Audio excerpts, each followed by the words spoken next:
We found footage on a camera left in the woods. I'm not supposed to talk about this. Actually, fuck that. I need to talk about this. Last summer, my friends and I took a camping trip out in the North Cascades, Washington. It was supposed to be one of those unplug and reset weekends. You know, leave the phones in the car, get high on pine air, hike some trails, maybe roast a couple s'mores and laugh at dumb stories. We were 4 people, all in our late 20s, 2 couples, me and my girlfriend Kat, and our friends Sam and Jordan. We picked a remote trail, real off-grid stuff. No cell signal. We parked at a ranger station and hiked in about 6 miles with REI packs and a rented Costco tent that Jordan swore could survive a bear attack. Spoiler alert, it couldn't. The first night was normal, peaceful even. We camped near a ridge that overlooked a valley drenched in fog, and the silence was unreal, like the woods themselves were holding their breath. Kat joked that it felt like we were being watched. I laughed it off at the time. The second day we hiked deeper into the woods, off trail. Jordan's idea. He said he found an unlisted route on a bushcraft subreddit. By early afternoon, the GPS was acting weird, and we were relying mostly on a physical map and a compass. It was fine. It felt like an adventure. We found this perfect spot to set up camp. Slight elevation, natural windbreak, even a stream trickling down rocks nearby.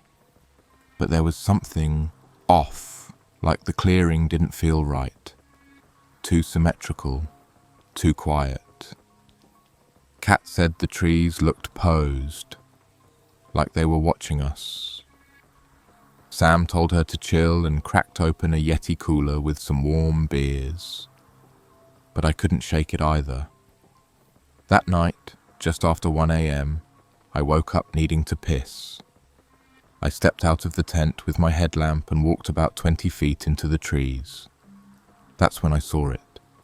Something hanging in a tree.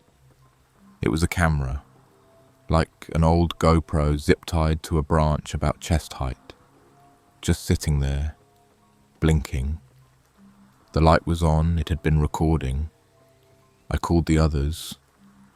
They came out grumbling, thinking I was screwing around, but when they saw it, everyone went quiet. Sam reached up and unzipped the tie with his Leatherman. There was duct tape over the back, writing on it. It said, "If you found this, go back now." We didn't. We brought it back to the tent and played back some of the footage on Jordan's tablet. The first few clips were nothing. Hiking, trees, squirrels, hours of footage. Then there was a shot. Night vision. It was inside a tent. Someone was breathing hard. Shaky. And then a whisper. "Don't look at the eyes." Kat started crying. That night we heard footsteps around our camp, crunching leaves. We called out, thinking it was maybe hikers or rangers or hell, even a prank. But nobody responded. At 3:27 a.m. we heard screaming. Not a human scream, not an animal, just raw noise like lungs ripping open. It echoed through the trees and then nothing. Total, utter silence. We didn't sleep. We stayed huddled in the tent, blades drawn, waiting for something to rip the fabric open. But nothing came.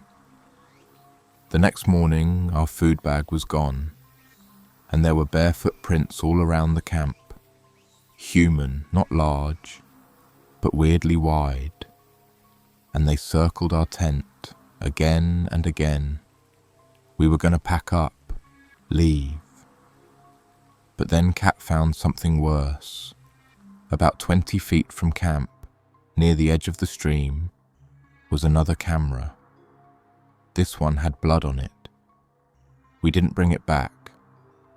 We should have left right then. But Jordan said we needed to find a high point, get signal, call for help. Kat was shaking. Sam had his knife out like it mattered. We kept going. And that's when we found the cabin. The cabin wasn't supposed to be there. We were miles off any marked trail. No cabins, no campsites, not even signs of hunters. But there it stood, half sunken into the hillside like it had grown out of the dirt itself. The boards were weather-beaten, grey with rot, and the door hung slightly open, swinging like it was breathing. We stopped maybe 20 feet away. "Nah," Sam said under his breath, his hand gripping the knife like a toy. "That's a trap. That shit is a horror movie poster waiting to happen." But Jordan, idiot Jordan, was already stepping toward it. "It might have a radio," he said, "or a map. Maybe it's someone's hunting shack." "You ever seen a hunting shack with curtains?" Kat snapped. She was pale, real pale. I kept thinking about that first camera, that whisper, "Don't look at the eyes." The air felt heavier up here, like the altitude had changed, but we'd barely climbed. It was humid, dead still, not a single bird sound. Just our boots, the wind, and that goddamn door creaking in rhythm with my heartbeat. Jordan pushed the door open with the tip of his trekking pole. Inside it was pitch black. He shined his flashlight around, and I swear to God, the first thing we saw was another camera. Same GoPro model, sitting on the table. A low, blinking red light. But that wasn't the worst part. The walls inside the cabin were covered in photographs. Hundreds, maybe more. All printed on that cheap Walgreens photo paper. Every one of them was of people sleeping in tents. Some were recent. You could tell by the brands, Coleman, REI, even a fucking Patagonia logo on a sleeping bag. People of all ages. Couples, solo campers, even kids. Some of them were us. There were pictures of our camp, our tent, our fire from the first night. Kat started sobbing. I felt my knees go soft, and for a second I thought I was going to pass out. Sam backed out of the doorway and threw up in the grass. "This is not just creepy," he said. "This is organized. Someone's watching campers, stalking them, documenting them." Jordan was still in the cabin, staring at the wall, frozen. "Jordan," I said, "get the fuck out of there." He didn't move. I stepped in and grabbed his arm. That's when I saw it. There was a notebook on the floor, half open. Just scribbles, page after page of names, dates, coordinates, all written in uneven block letters. One name stood out. Mine. "Get out," I whispered. We left the cameras. We left the notebook. We rushed back down the ridge, through brambles and underbrush. No trail, no bearings, just full-on panic. Kat was wheezing, her boots slipping in the mud, and Sam kept glancing behind like something was right behind us. I don't know how far we got before we stopped. Maybe half a mile, maybe more. That's when we realized Jordan wasn't with us anymore. He hadn't followed. Kat screamed his name. I ran back up the trail, back toward the ridge. Sam grabbed my shirt and yanked me back. "No, man. You saw that cabin. That place. He chose to stay." "What the fuck does that mean?" I shouted. "We don't leave people." He looked me dead in the eyes and said, "Did he look like himself to you? In that cabin?" And I knew what he meant. Jordan's eyes had changed, like something inside him had flipped off. We stayed there for hours, calling his name, arguing. Kat finally broke down. I'm not staying out here another night. We needed to get out. And then we heard it. A voice deep in the woods echoing through the trees. Don't look at the eyes. Over and over, mocking, repeating. The sun was going down again. We were too far to make it back to the car. We had one emergency flare, no food and barely any water. Sam built a small fire under a rock ledge and kept his knife in hand all night. I barely slept. Kat didn't at all. She just kept whispering. He was right there. He was right behind me. At some point, around 3 a.m., the firelight flickered. I thought it was the wind, until we saw the shadow move behind the trees. Tall, wrong-shaped, watching. We didn't move, didn't speak. It just stood there for almost 20 minutes. And then, it dropped something.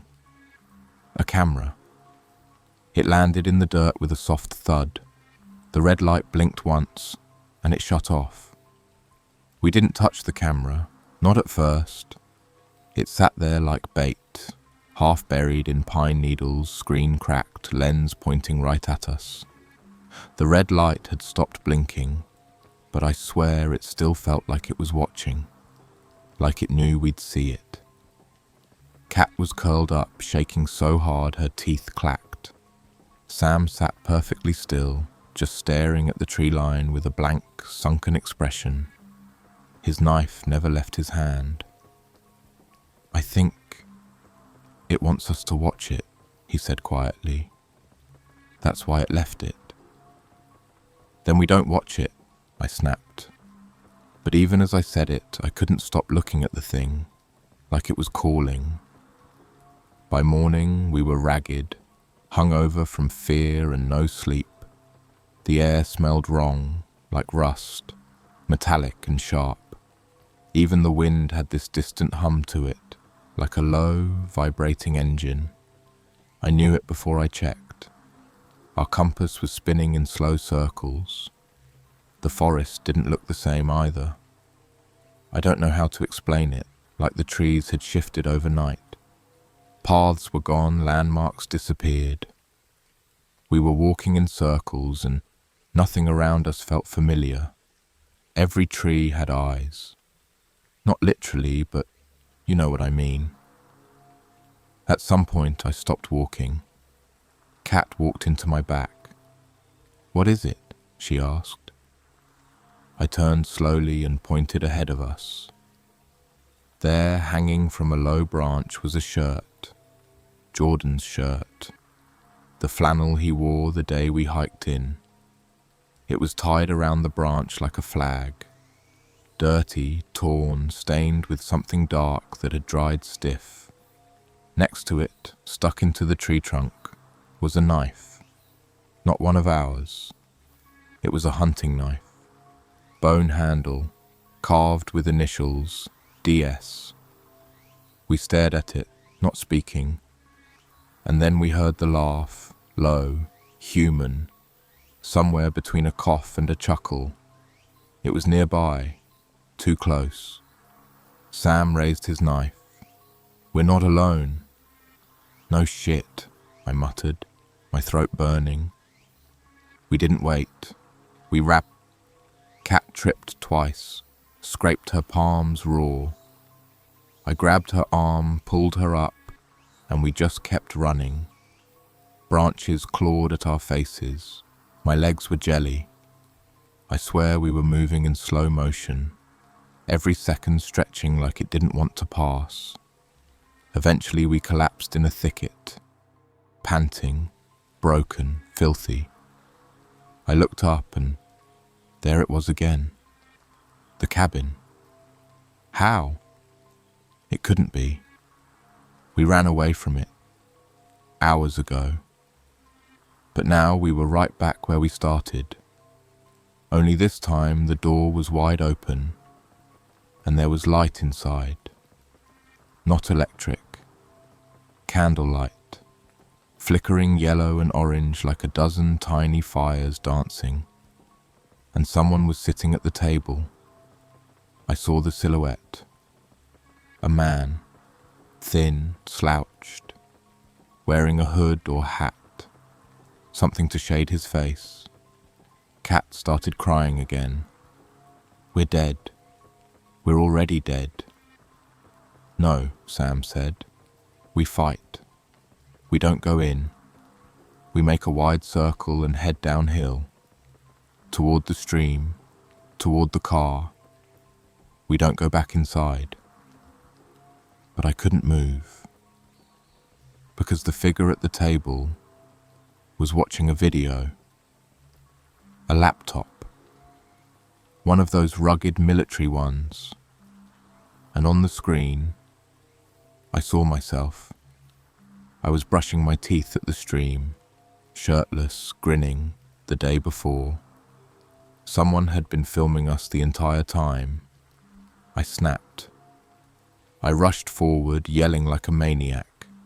Sam tackled me before I hit the porch. You want to die? He shouted. That's exactly what they want. They want you close. They want you inside. That's when the lights in the cabin all went out. Gone.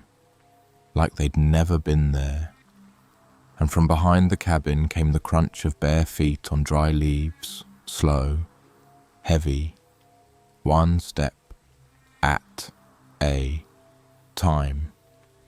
Sam yanked me up and we ran again. This time I don't remember how long. Hours, minutes. Time bled out behind us. We kept going until the forest turned unfamiliar again, and we stumbled into a ravine. Kat fell hard, hit her head on a rock. Her forehead split open, bleeding down her face. I screamed her name. Sam knelt down, cursing. We need to stop the bleeding. I dropped my pack, tore out the med kit. Pressure, gauze. I wrapped her head in a buff and prayed. She moaned but stayed conscious. That's when we heard the voice again, whispering, close. Don't look at the eyes. But this time it came from right behind me. I turned, and there was Jordan. Or what used to be him. Standing barefoot, shirtless, skin filthy and pale like ash. His eyes were wide, pupils too big. His lips were split, cracked open from smiling too hard. And he said, with perfect calmness, "You have to come back to the cabin. He's waiting." Jordan wasn't Jordan anymore. He stood at the edge of the ravine like he'd never left us, but the way he stared, wide-eyed, unblinking, it was like looking into a mask stretched over something else, something wearing him like skin. "I'm not going anywhere with you," I said, barely above a whisper. Sam was behind me, pressing gauze to Kat's head. She was slipping in and out of consciousness, blood soaking through the buff. We didn't have time for this, any of this. But Jordan just smiled. "You should have watched the camera," he said. "He doesn't like being ignored." My stomach dropped. "Who is he?" He tilted his head slow and stiff like a broken doll. "The one who records.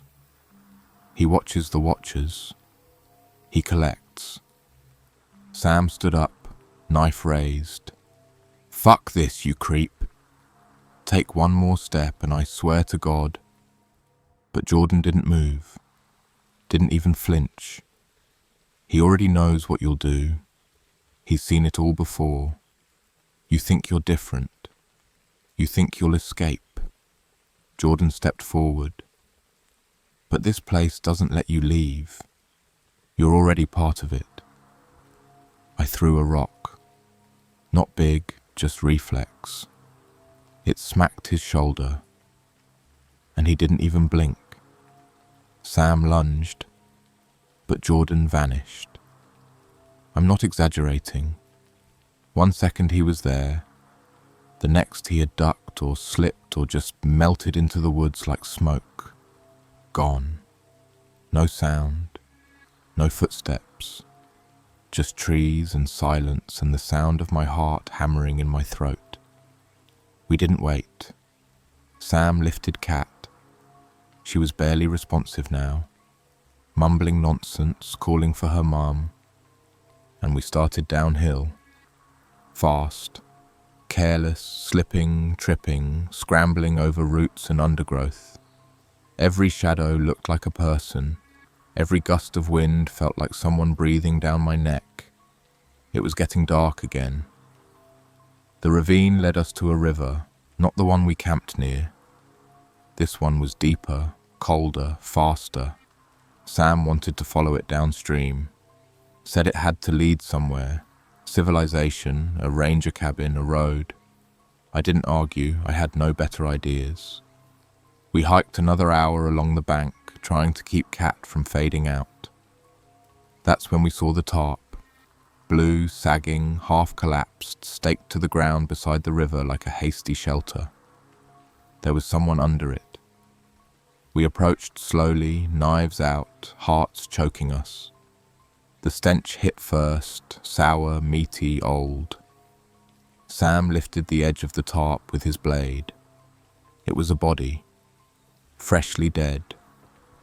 A man, maybe 40s, his eyes wide open, mouth gaping, hands bound with paracord, duct tape around his neck like someone tried to strangle him, but didn't finish the job. A GoPro was strapped to his chest with a jury-rigged harness. The red light was still blinking. I nearly threw up. Sam did. Kat opened her eyes briefly, looked at the body, and whispered, "He was nice." That was the first full sentence she'd said in hours. "Who the hell is he?" I asked, panicking. Sam pulled the camera off his chest. "We need to know what happened." "No," I said. "We don't. We already know. This guy, he's us, a few days from now." I turned away, but Sam was already scrolling through the footage. The screen flickered to life. A forest trail. A shaky voice narrating, "Day 3. Still no service. Think I'm close to the road." Then later footage. He's inside a tent, whispering into the camera, "I think there's someone out there. They leave shit. Things. Cameras. They're following me. But not just following. Filming. Testing me." Then a cut to black. Next clip. A candle-lit cabin. The man is tied to a chair, screaming. A voice, deep, deliberate, says, "Say your name for the record." The man cries, begs, then snap. Camera falls sideways. Blood. The last image. Bare feet walking away. Sam dropped the GoPro. Fuck this. Fuck all of this. I wanted to scream, to cry, to just disappear, but I couldn't, because Kat needed us. We left the body, left the tarp, left the camera. Night fell hard, we hiked in silence. Every stick crack made us flinch. Every gust of wind carried whispers. And then we saw the light. Just a faint glow at first, distant, like a lantern swinging. But as we got closer, we realized it wasn't a lantern. It was a screen. A massive outdoor screen rigged up between two trees, playing footage of us, eating, laughing, sleeping, all from angles we never saw. Hidden lenses, drones, tripods buried in brush. The film was set to music, slow, lullaby-like music. And standing beneath the screen were people. At least 10, maybe more, all standing still, all watching. Wearing masks made of bark and cloth, hand-sewn. I think one of them was Jordan. We didn't breathe. I mean that literally. We stopped breathing the moment we saw them. A dozen figures standing shoulder to shoulder beneath a flickering tarp-sized screen, arms limp at their sides, all gazing up at the footage of us, laughing, eating, sleeping, footage we never knew was being taken. And behind them, the trees were full of more cameras, nailed to trunks, hanging from vines, balanced on branches like birds, all of them blinking, recording. Kat whimpered softly. I clapped my hand over her mouth, heart slamming against my ribs like a trapped animal. Sam leaned close. Back away, slowly, no sound, no sudden moves. But Kat's body had gone rigid. She was staring at one of the masked figures. "Second from the left," she whispered. That's me." She was right. The build, the jacket, the little tear in the sleeve from when she fell. The mask was a crude wooden face, split down the center and painted red, but I could see it beneath, her hair, her posture. "What the fuck?" I breathed. "That's not you," Sam snapped. "That's a costume, a copy, a fucking skin suit. They're mocking us." Another figure shifted slightly, revealing more detail. This one wore my boots, same pair I bought from REI, a mud-caked tread, webbed hair in the left lace. I wanted to run, to scream, to claw my own skin off. Instead, I stepped back. Kat followed. Sam didn't move. "They haven't seen us yet," I whispered. "We can go now." "They see everything," Sam muttered. "You don't understand. We're the show." Then the screen changed.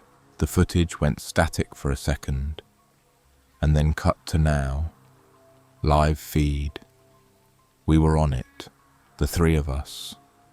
Right where we stood, in the dark, staring in horror. A drone buzzed overhead, invisible in the dark, but the feed confirmed it. A tiny red dot blinking on the upper right corner of the frame. REC. That's when the masked people turned, not all at once, like dominoes falling slowly. One turned, then another, then two more, until all of them were facing us. None of them moved. Then the one wearing my boots took a step forward. Sam raised his knife. "Run!" We bolted. No plan, no direction, just away. I carried Kat on my back. Her head bounced against my shoulder, barely responsive. Her blood had soaked through 2 shirts now. She was whispering nonsense again. "Don't look, don't look, don't look." Sam led the way.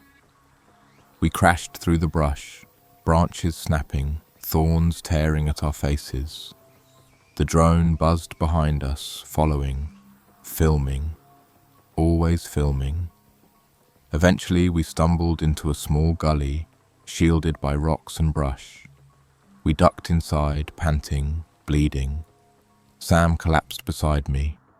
"They're not chasing us." "They don't have to," I said. "They just watch." He looked up. "You get it now, don't you?" "What?" "This isn't a hunting trip. It's not torture. It's not even murder." He pointed up at the blinking red dot overhead. "It's content." I stared at him. "They film people like us," he said. "Campers, hikers. They follow us, watch us unravel.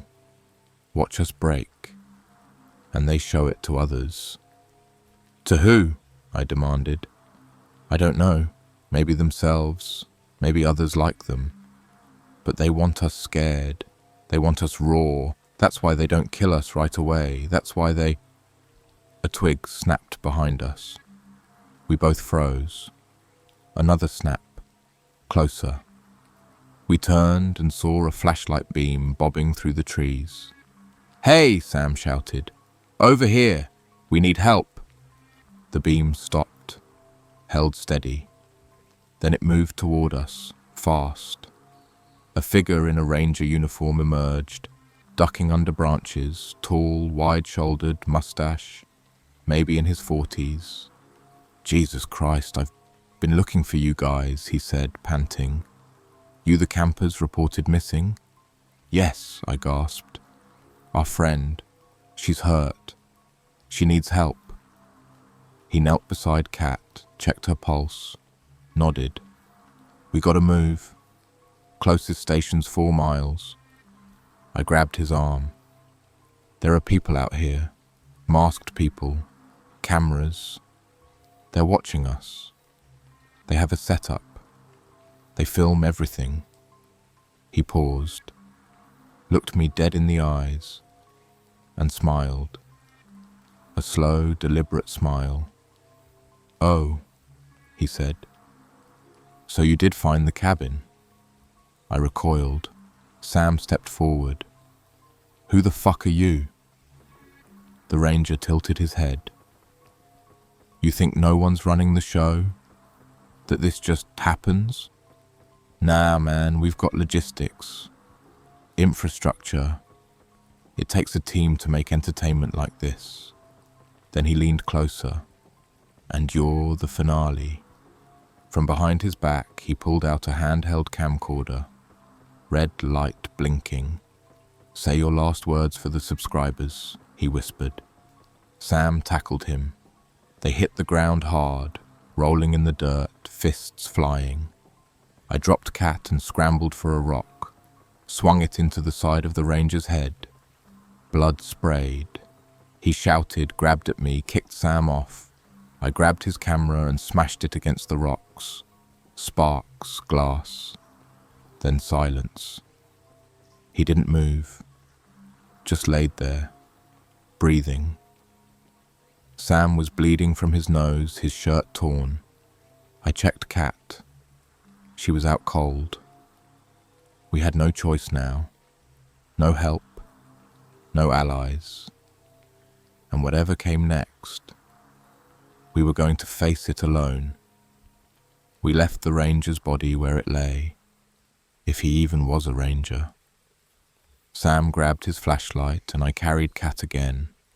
She was hot to the touch now, feverish, probably infected, delirious, but still breathing. We followed the river, no more trails, no more compass, just water and instinct and that small, quiet hope that maybe we'd find a road, a cabin, a hiker, anything. We walked through the night, no more drones, no more whispers, no more cameras blinking from the trees, just us. Until we saw the lights, yellow, square-shaped, windows, a real structure, a cabin, but this one was different, modern, clean, a truck parked out front, power lines overhead, a satellite dish, a goddamn Airbnb. We didn't even knock. We just barged in. An older couple sat at the dining table mid-breakfast. They froze. Coffee cups raised, forks in mid-air. We need help, I rasped. She's hurt. We were being followed. There's a group. They film people. They kill them. Please call the cops. The man stood up. Jesus.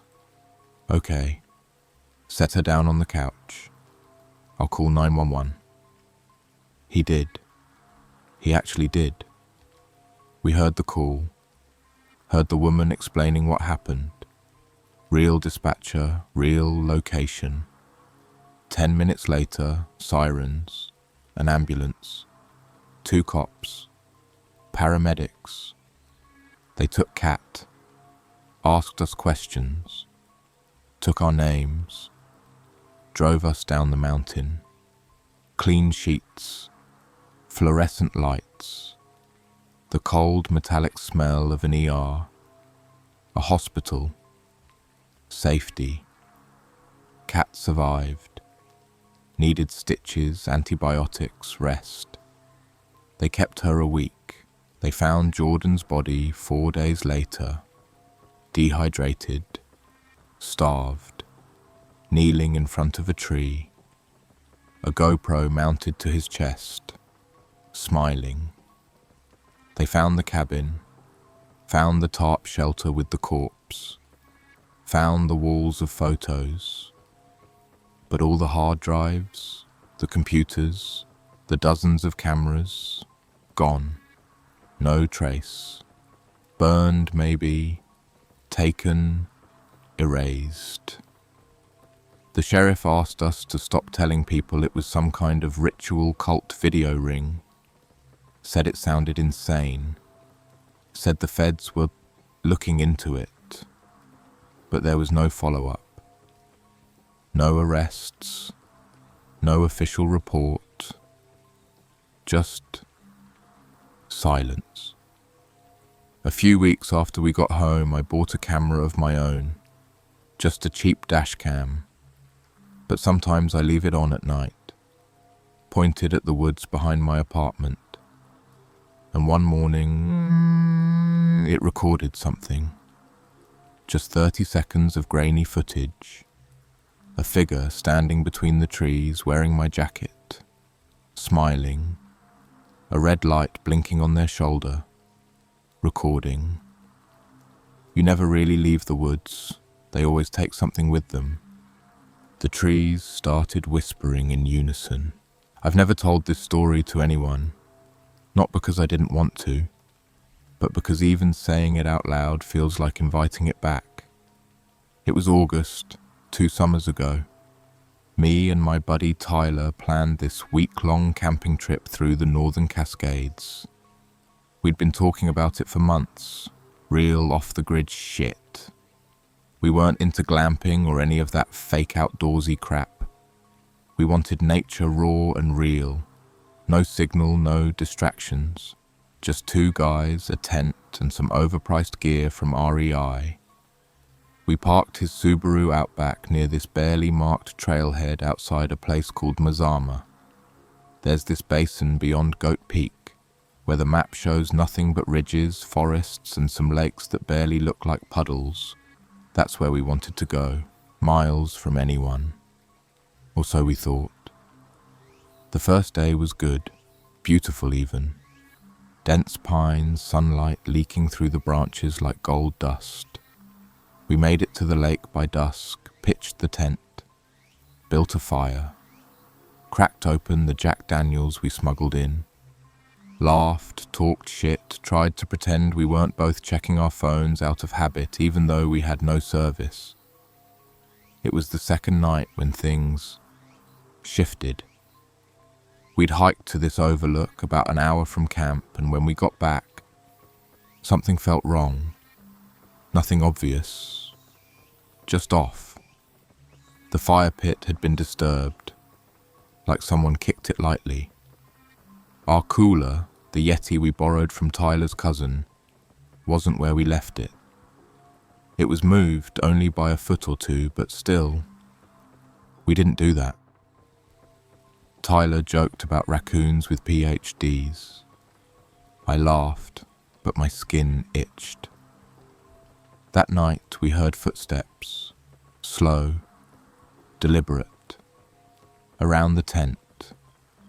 I lay there in my sleeping bag, stiff as a corpse, listening to twigs crack and soft crunches in the pine needles. Tyler whispered, "Dude, you hearing that?" And I could barely breathe enough to say, "Yeah." We didn't move, didn't unzip the tent. We just lay there, listening, until it stopped. Eventually, we both passed out from exhaustion or fear. I don't know which. The next morning, we found footprints, not animal, boot prints, circling our tent, not just walking past, I mean circling, like a predator sizing us up. We tried to joke it off, some hiker messing with us, a lost hunter maybe, but the trail we were on, it wasn't the place people just stumbled onto. It's the kind of place you only go if you mean to. That day we didn't hike, just stayed near camp, tried to chill, but everything felt heavy, like the woods were watching us. Then came the night with the whistling. I swear to God, just after midnight, someone, not something, whistled. A long, slow, tuneless sound. Not from one spot either. It moved.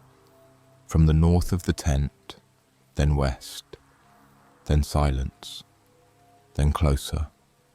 Tyler gripped the hatchet like it was a damn crucifix. I had my hunting knife, but my hands were trembling too hard to use it. We stayed awake until dawn.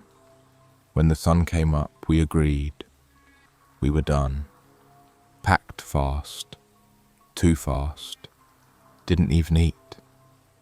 Then Tyler noticed his boots were gone. Only his. Just gone. We tore up the site, thinking maybe he moved them. Maybe an animal dragged them. But they weren't anywhere. What we did find, though, was worse. They'd been placed. One left, one right. Upright. 100 feet from camp, neatly beside a mossy log facing the tent. And stuffed inside, pine needles. And a photo. A Polaroid of 2 sleeping bags. Our sleeping bags. From inside the tent. We didn't take that picture. That's when we ran. We didn't talk. We just ran. Tyler barely got his boots on. I kept looking over my shoulder like I expected someone to be right behind us. There was no trail now, just wild country and loose memory. We stumbled through brush and over deadfall, not stopping to think, barely stopping to breathe. We made it maybe 3 miles before Tyler collapsed against a rock and started puking. The panic had caught up. I didn't blame him. My heart felt like it was cracking my ribs. I wanted to scream, but I was scared that something, or someone, might answer back. We waited there, dead silent, for almost 20 minutes. Nothing moved. No birds, no wind, just that horrible quiet.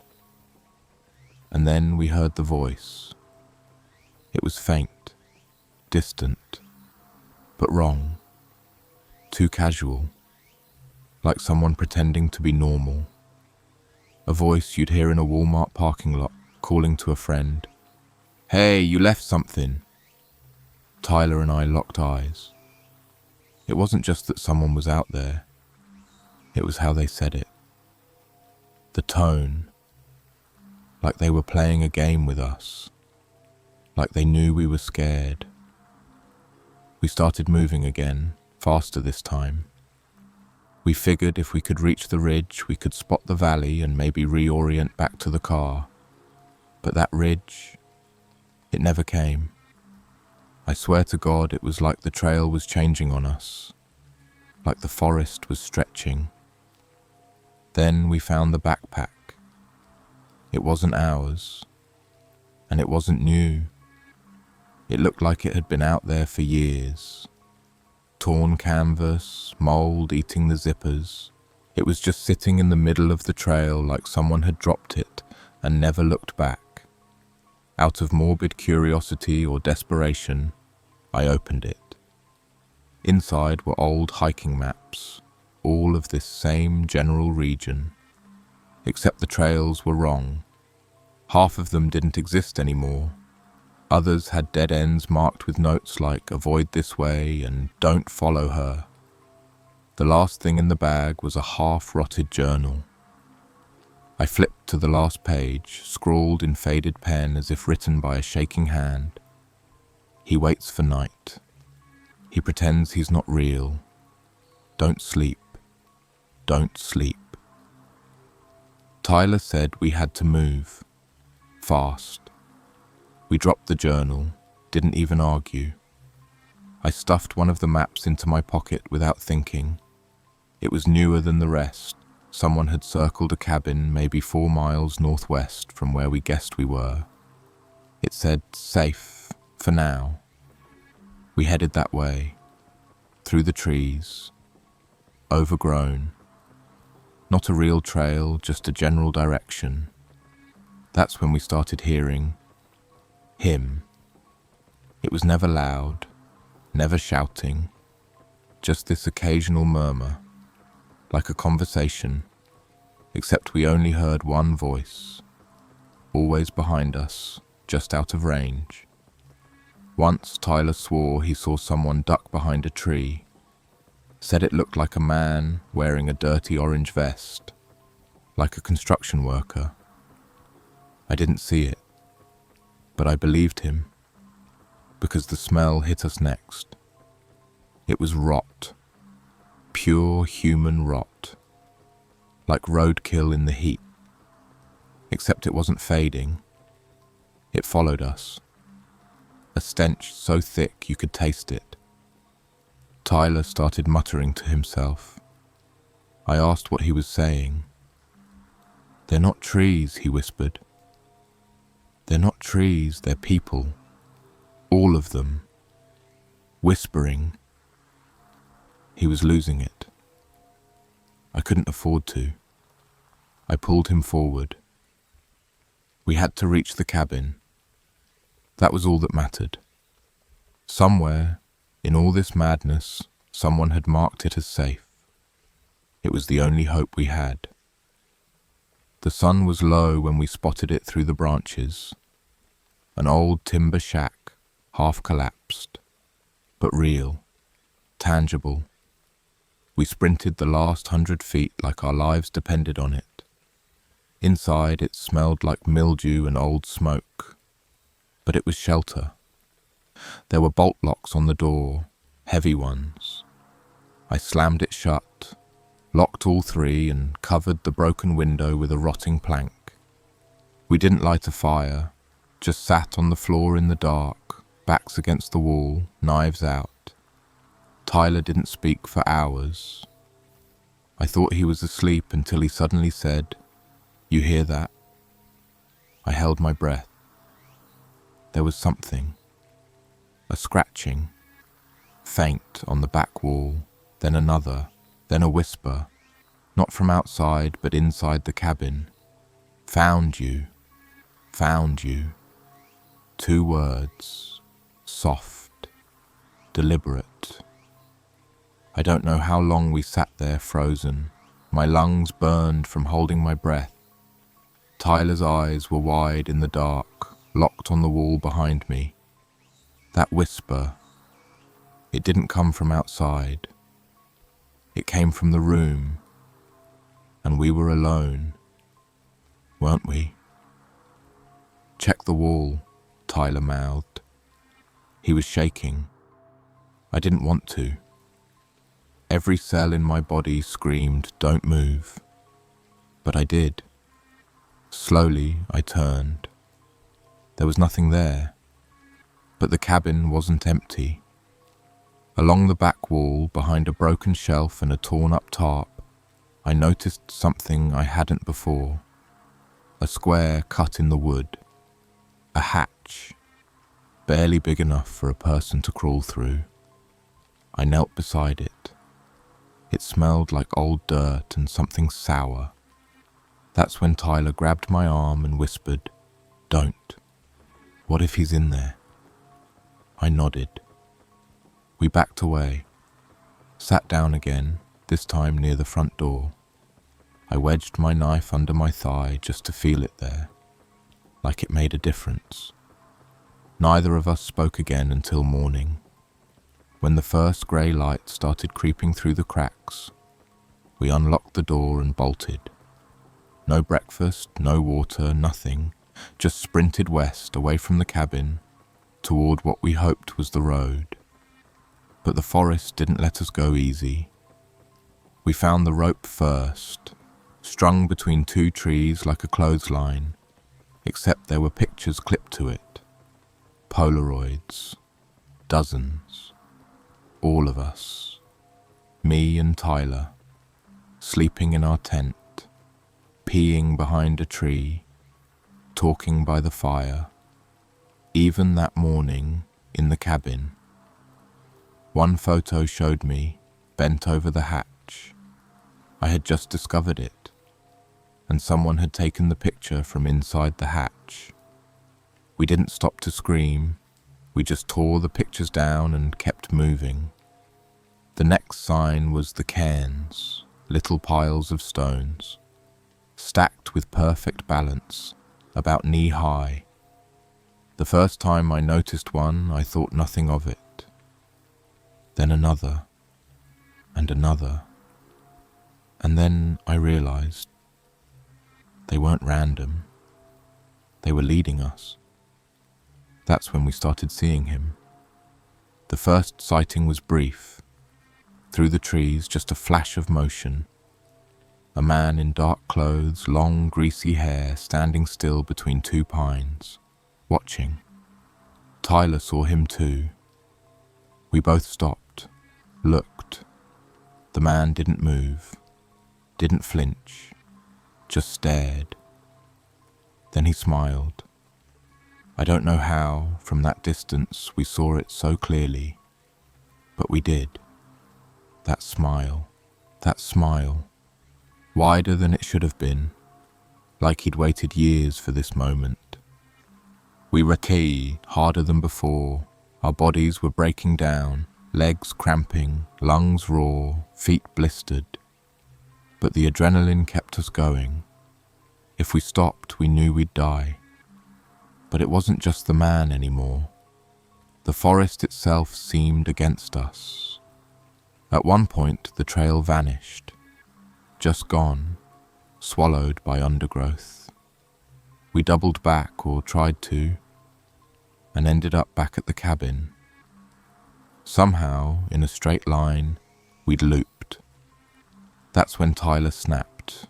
He started screaming, full volume, red-faced, screaming into the trees. "What do you want? What the fuck do you want?" The woods answered with silence. And then, rustling, fast, all around us.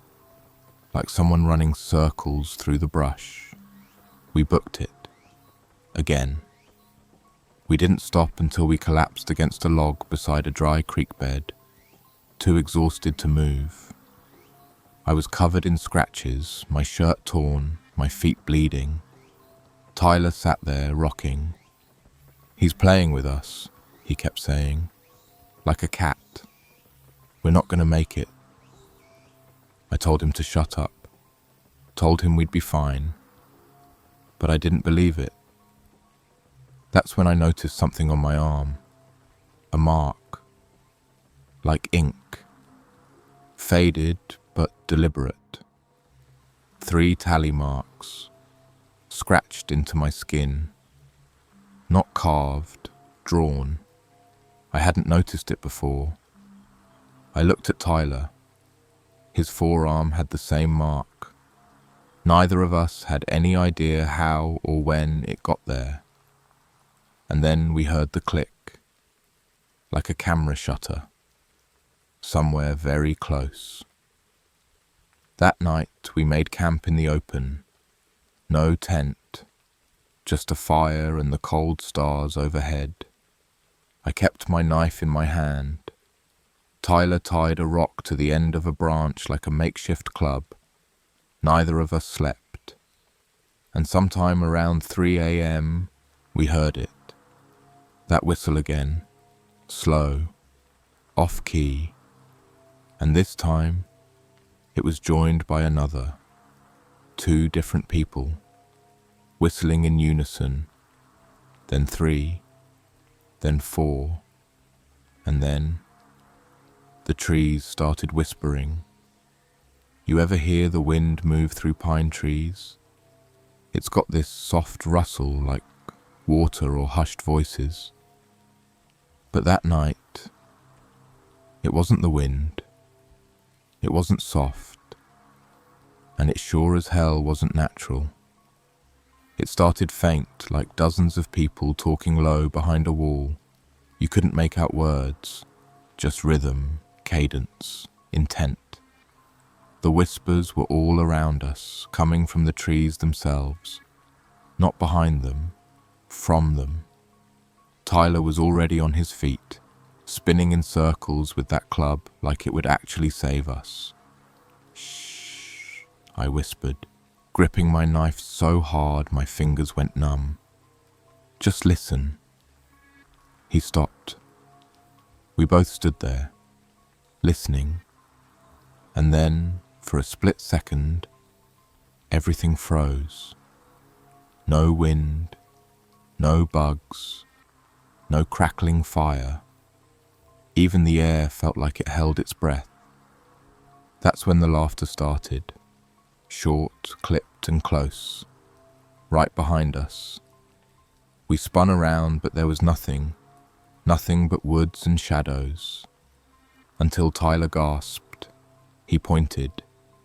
There, maybe 20 feet away, on the edge of our firelight, was a figure, standing motionless, watching. Same greasy hair, same tattered dark clothes. But now we could see more. His face was wrong, pale, dirt-smeared and stretched into a grin that didn't blink.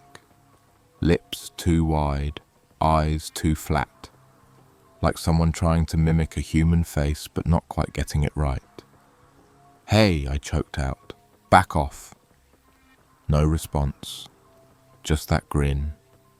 Then, and I swear to God this is true, he started mimicking us, word for word. "Hey, back off." His voice was perfect, like he'd recorded me and played it back, but slower, off, as if someone who hadn't spoken in years was learning to talk again. Tyler threw the club. The man didn't even flinch as it hit the ground inches from his feet. He just took one slow step forward. That was enough. We ran. We ran like we'd never run in our lives. No gear, no fire, just raw survival instinct. Every root tripped us, every branch clawed at our arms. But we didn't stop. Behind us, the trees groaned, long creaking sounds like wood bending in pain. The whispering got louder, more aggressive, and scattered between those whispers, always, that whistling. We didn't talk. We didn't scream. We just ran. I don't know how far or for how long. At one point, I lost Tyler. I stopped, turned around, whisper screaming his name. Tyler? Nothing. Then I heard it. A crack, like a branch snapping. Then, his voice. "Bro, help." But it sounded wrong. Too clean. Too close. "Tyler," I said, stepping toward the sound. "Bro, help," he repeated. The same tone, the exact same inflection. That's when I realized it was the same phrase, just repeating, like a goddamn tape. I backed away, fast, turned and ran in the opposite direction. I didn't stop until I collapsed near what looked like a dried-up stream. My lungs felt like they were full of glass. I curled under a fallen log and lay there shaking, too afraid to move. And then I heard footsteps, light, deliberate, just outside the log. I held my breath. Whoever, whatever it was, it stood there for a long time, not walking, just being there, like it knew I was under the log but was waiting for something. Then a whisper, low but real, not a mimic, not a recording. He's going to let you go, for now. Then the footsteps walked away, and I blacked out. When I woke up, it was light, morning. I was alone, and my watch, which had been working, was gone. In its place, tied around my wrist, was a piece of twine. On it, 3 things: a finger bone, a scrap of Polaroid, and a rusted safety pin. I didn't understand then, but I would. The next day I found the road. I didn't cry when I saw the road. I didn't cheer. I didn't even believe it at first. I just stood there, blinking at the cracked strip of pavement cutting through the forest like a scar, and waited for it to disappear.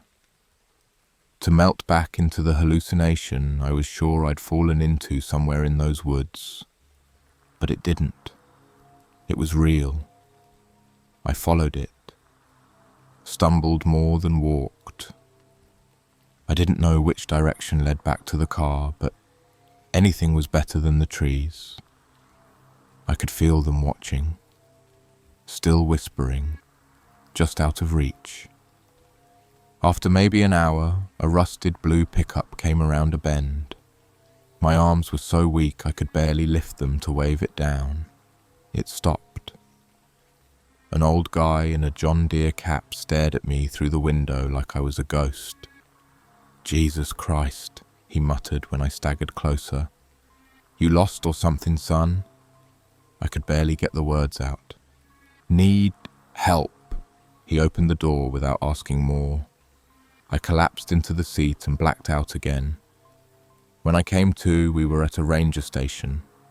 Not the one we entered through, but one farther south. The ranger, younger guy, maybe early 30s, looked horrified when the driver explained where he'd found me. "We don't usually get hikers up that far," he said, handing me a bottle of water. "That area's not even marked anymore. Been closed off since, well, a while." I asked why. What happened out there?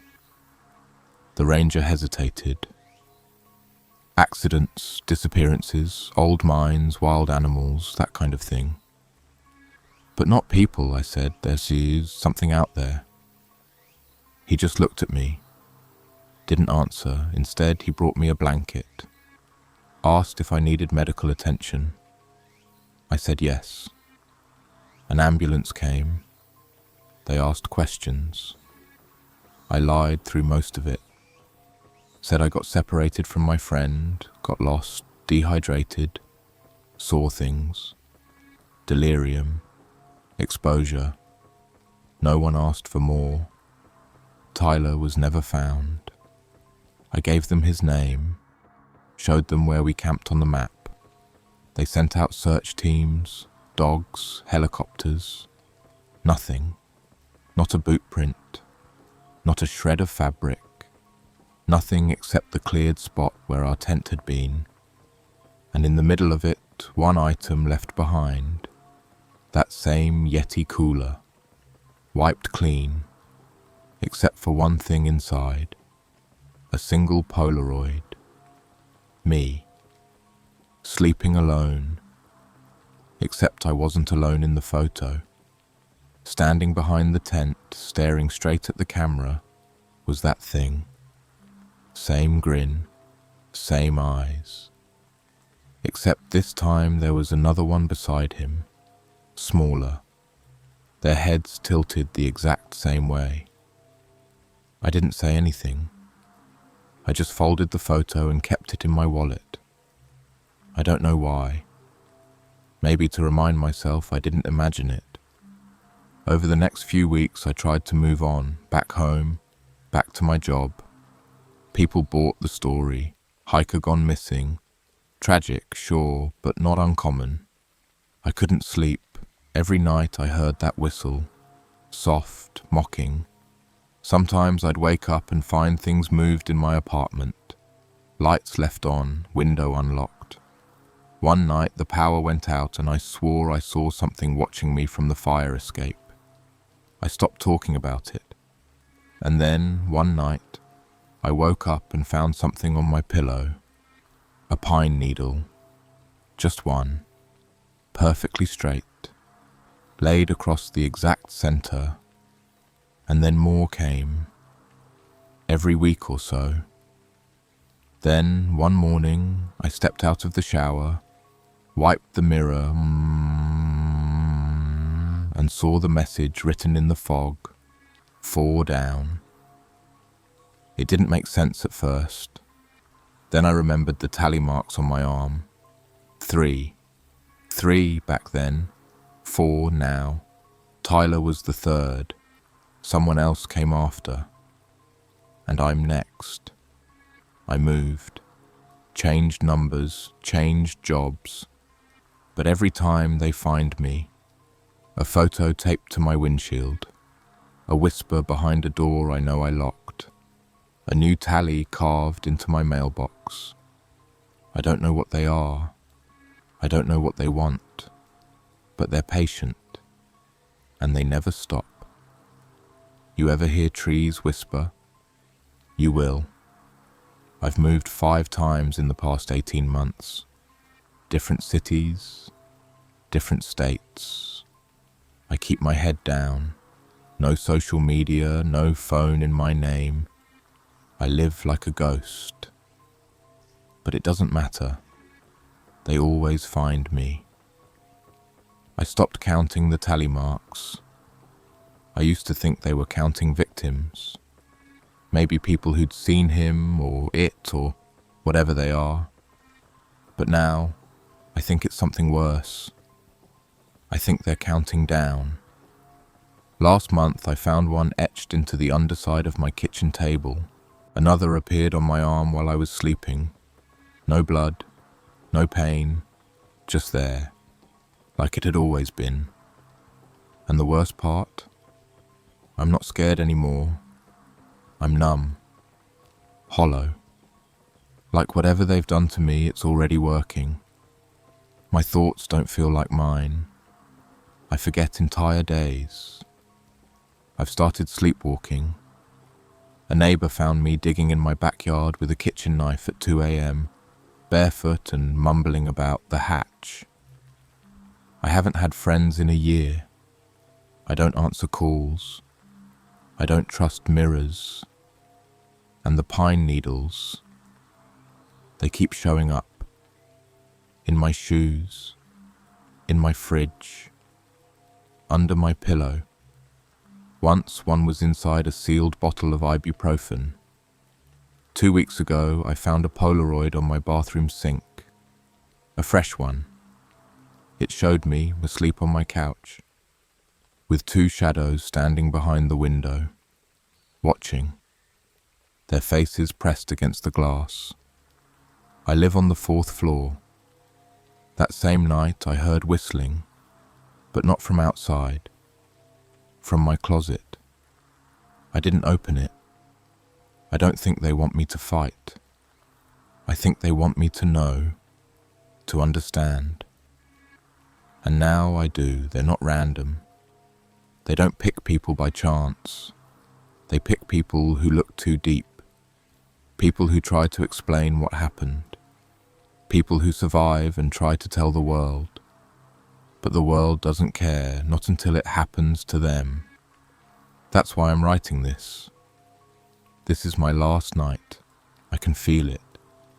Like a storm pressing down on my chest. The trees outside my apartment have started leaning toward the building. That's not metaphor, that's real. I watched one shift its roots, inching closer to my balcony. I don't think they're coming to kill me. I think they're coming to take me. Maybe Tyler's out there. Maybe others. Maybe we become part of them in some way. Part of the woods, the whispers, the games. I'll leave this file open when I go. If you're reading this, check your window. Do you hear it? That whistle? Good. You've got time, but not much.